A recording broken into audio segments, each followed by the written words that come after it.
doing? Dr. Moss is here. Good morning, Mrs. Rankton. Who are you? I'm Dr. Crocker's locum. Well, I don't know what you're doing here. I never sent for you. Oh, Mother. I'm just waiting for Nurse Radcliffe to give me my bath. There's nothing wrong with me. I'm sure you could run the 4-minute mile at the drop of a hat, but let's just make sure, shall we? Now, what's all this about you oversleeping?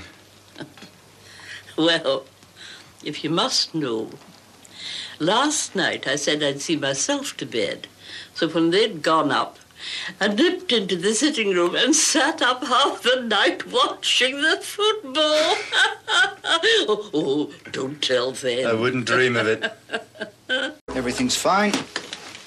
Nothing to worry about.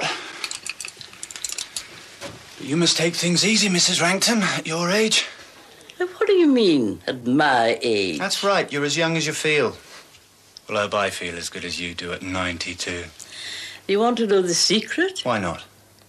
Always keep your independence. Don't always let them know what you're up to. I'll remember that. I'm so sorry you've been troubled, Doctor. Oh, no trouble, Nurse Radcliffe. It's always a pleasure visiting a sprightly young lady of 92. How is she, Doctor? Her blood pressure's a little high. Nothing to worry about. Oh, I am glad. Didn't know what to do for the best. Did we, dear? Well, you did quite the right thing in calling me. Well, I'll see myself out. Goodbye. Goodbye, Doctor. I'll just get my bag from the hall, Doctor.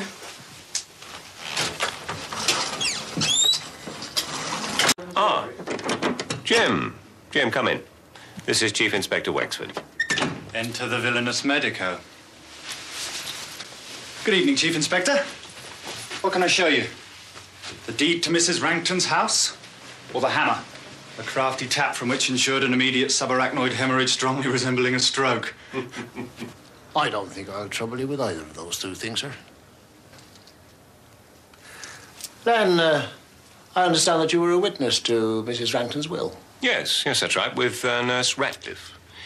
And if you want to know what's in it, the house and £10,000 go to Doreen Betts, and the residue to another patient of mine, a Mrs. Parrish. How much was the residue? Ooh, I'd say not much, about £5,000. I can assure you, Chief Inspector, she left nothing to me. I had no ulterior motive in signing a death certificate which declared that a 92-year-old patient died of a stroke. And the Bettses had neither the opportunity nor the motive to do away with the old lady. Well, perhaps she was an encumbrance to them and they wanted to get rid of her. Sorry to disappoint you, but they were going to get rid of her anyway. And get the house. Mrs. Rankton was planning to go into a private nursing home. Oh, really? I didn't know that. It's the new one. Shawlands. You told her about it weeks ago, how wonderful it was. Oh, yes. I told her it would cost a packet, but she said she had a good bit coming in which would only die with her anyway. I asked her what her daughter thought. Yes? Oh, my God. People like you see sinister nuances in the most innocent remarks. And she said, you'd think Doreen would be only too pleased to see the back of me, wouldn't you? So, Chief Inspector, there goes your motive. That sounds like young Morse. I've invited him for lunch. Would you, care to stay? No, thank you. Well, don't tell me the determined sleuth is still pursuing the evil doctor. What would you expect the result of 1.2 grams of acetyl salicylic acid to be on a old lady of 92 who is hypersensitive to the drug? If I get it right, do I get a free trip to Benidorm?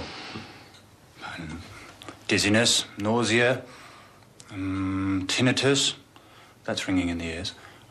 Breathing difficulties, gastric hemorrhages. In a person of that age, I suppose, possibly a brain hemorrhage. Now, you taste this, Len. Tell me what you think it is.